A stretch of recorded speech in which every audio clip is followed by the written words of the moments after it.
Bonjour à tous et bienvenue sur Monde Actu TV, votre chaîne qui vous livre l'actualité brûlante du Sénégal et du monde sans filtre, sans censure et en direct. Mes chers abonnés, accrochez-vous parce qu'aujourd'hui, le dossier Pape Cheikh Diallo vient de franchir un cap décisif. Asc Dione est acculé, la toile judiciaire se resserre autour de lui comme jamais. Des preuves accablantes viennent de tout faire basculer, le dossier ne cesse de s'épaissir, de nouvelles ramifications apparaissent. Et cette fois-ci, les enquêteurs tiennent un maillon central, complètement cerné. Si vous voulez savoir exactement ce qui s'est passé ces dernières heures, restez jusqu'à la fin, vous allez découvrir les détails que même la presse n'a pas encore tous révélés. Allez, on y va, likez dès maintenant si vous suivez cette affaire et activez la cloche. C'est parti! Nous sommes le mercredi 1er avril 2026 et les informations qui nous parviennent du Sénégal sont lourdes de conséquences. Selon le quotidien Libération qui suit cette affaire de très près, les éléments accumulés contre Asc Dione ont considérablement renforcé le dossier à charge. Et attention, ce n'est pas du vent, on parle ici de preuves concrètes, vérifiées, qui font désormais trembler tout le réseau présumé.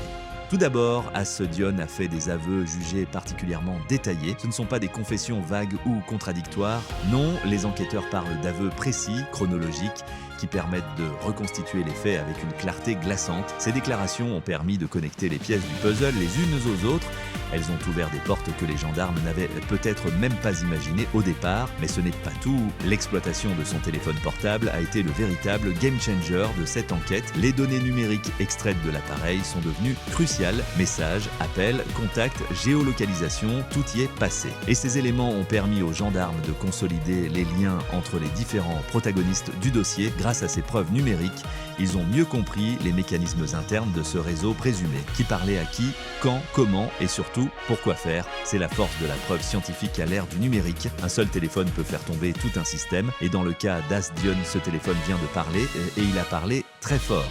Derrière tout cela, il y a une équipe qui ne lâche rien, la brigade de recherche de Cœur Massar. Ces enquêteurs sont aux manettes depuis le début de cette affaire tentaculaire. Jour après jour, ils resserrent l'étau. Chaque nouvelle pièce à conviction vient alimenter un dossier déjà très lourd. Et aujourd'hui, Asc Dione apparaît clairement comme un maillon central. Il n'est plus un simple témoin ou un acteur périphérique. Il est au cœur du dispositif. Les enquêteurs l'ont totalement cerné. Ils ont croisé ses déclarations avec les données téléphoniques, avec les témoignages, avec les autres éléments matériels. Le résultat, un dossier à charge qui s'épaissit à vue d'œil et la justice ne plaisante pas.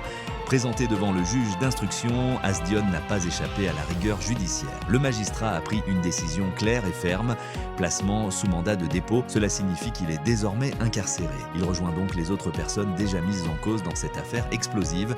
Mais ce mandat de dépôt n'est pas un simple renouvellement. À ces charges initiales viennent s'ajouter des faits liés à l'usage